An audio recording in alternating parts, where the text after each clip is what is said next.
وہی عمر جو پہلے مارتے تھے غریبوں کو، وہی فاروق امیرُ المومنین بنے، چہرے پہ نقاب پہنا، گلی سے گزر رہے، ایک بوڑھی اماں پریشان بیٹھی، عمر روک گئے، غلام سے کہنے لگے بوڑھی پریشان لگتی ہے، حضور پوچھ لیتے، فرمایا اماں اندر آ جائیں، اماں کہنے لگی جاؤ دوڑو اپنا کام کرو، کہا تیری مہربانی آنے دے، جب ضد کی تو کہنے لگی آ جاؤ، حضرت عمر اندر گئے، نقاب ہے چہرے، اماں کیوں پریشان ہو؟ کہنے لگی عمر سے بڑی شکایت۔ کیا ہوا؟ کہنے لگی بوڑھی بھی ہوں، بیوہ بھی ہوں، بے اولاد بھی ہوں، 25 دینار کا قرضہ چڑھ گیا، 3 دن ہو گئے روٹی نہیں کھائی، عمر امیر المومنین ہے، اس نے میرا حال ہی نہیں پوچھا۔ حضرت عمر کہنے لگے اماں عمر کو کیا پتا تو اس حال میں ہے؟ تو مدینے کی وہ بوڑھی عورت بھی جانتی تھی کہ جمہوریت کیا ہوتی ہے، جمہوریت کیا ہوتی ہے۔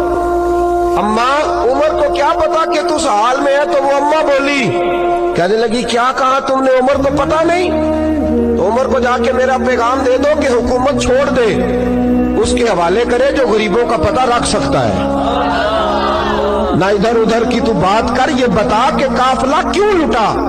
مجھے رہزنوں سے غرض نہیں، تیری رہبری کا سوال ہے۔ تو بہانہ کر کے سائیڈ پہ ہو گیا، بول، تو پتہ رکھ نہیں سکتا تو کیوں حکومت کرتا ہے؟ آپ کے غلام کہتے ہیں عمر دوڑ لگا کے باہر نکلے، کھانا پکا پکایا گھر سے لائے، 25 دینار بھی لائے، 2 بوریاں اناج کی کندھوں پہ رکھ لی۔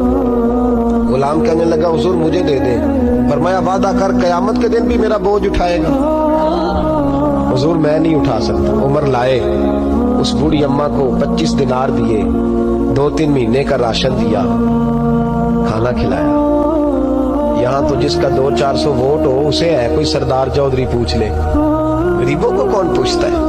لیکن جب میلاد کا انقلاب آتا ہے پھر غریبوں کی عزت بڑھتی ہے۔ حضرت عمر اماں کے پیروں میں بیٹھ گئے، کہنے لگے اماں چل عمر کو میری خاطر معاف کر دے۔ اماں نے ایک لفظ کہا تو آپ کے غلام کہتے ہیں عمر کو اتنا روتے کبھی نہیں دیکھا جتنا عمر آج روئے۔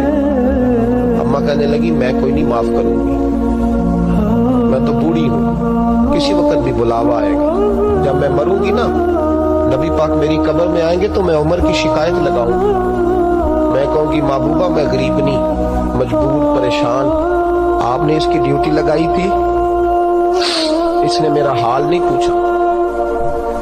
آپ کے غلام کہتے ہیں عمر اس طرح روتے جیسے بچہ بلک کے روتا۔ کہنے لگے اماں اس طرح نہ کرنا، عمر بڑا کمزور ہے، وہ بڑا کمزور ہے، وہ یہ شکایت نہ لگانا، عمر بڑا ماڑا ہے، حضور کا سامنا نہیں کر سکے۔ اماں کہنے لگی نہیں، میرا دکھ ہی بڑا ہے، میں عمر کی شکایت لگاؤں گی۔ حضرت فاروق اعظم منت کرنے لگے تو بوڑھی کہنے لگی چل تیری خاطر عمر کو معاف کیا۔ حضرت عمر کہنے لگے مجھے لکھ کے دے، اماں کہنے لگی تم لکھ دو میں سائن کر دیتی ہوں۔ حضرت عمر نے لکھا فلاں بنت فلاں عمر سے ناراض تھی، پھر عمر نے راضی کر لی۔ وہ اماں دستخط کرنے ہی لگی تھی کہ مولا علی شیر خدا آ گئے، حضرت عبداللہ ابن مسعود آ گئے رضی اللہ تعالی عنہما۔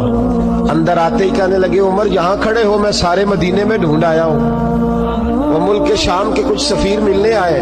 اماں فٹافٹ اٹھ گئی، ہائے یہ عمر تھا، عمر کے سامنے کہتی رہی۔ فاروق اعظم کہنے لگے نا اماں تو وعدے پہ قائم رہ، تو نے جو کیا ٹھیک کیا، سائن کر۔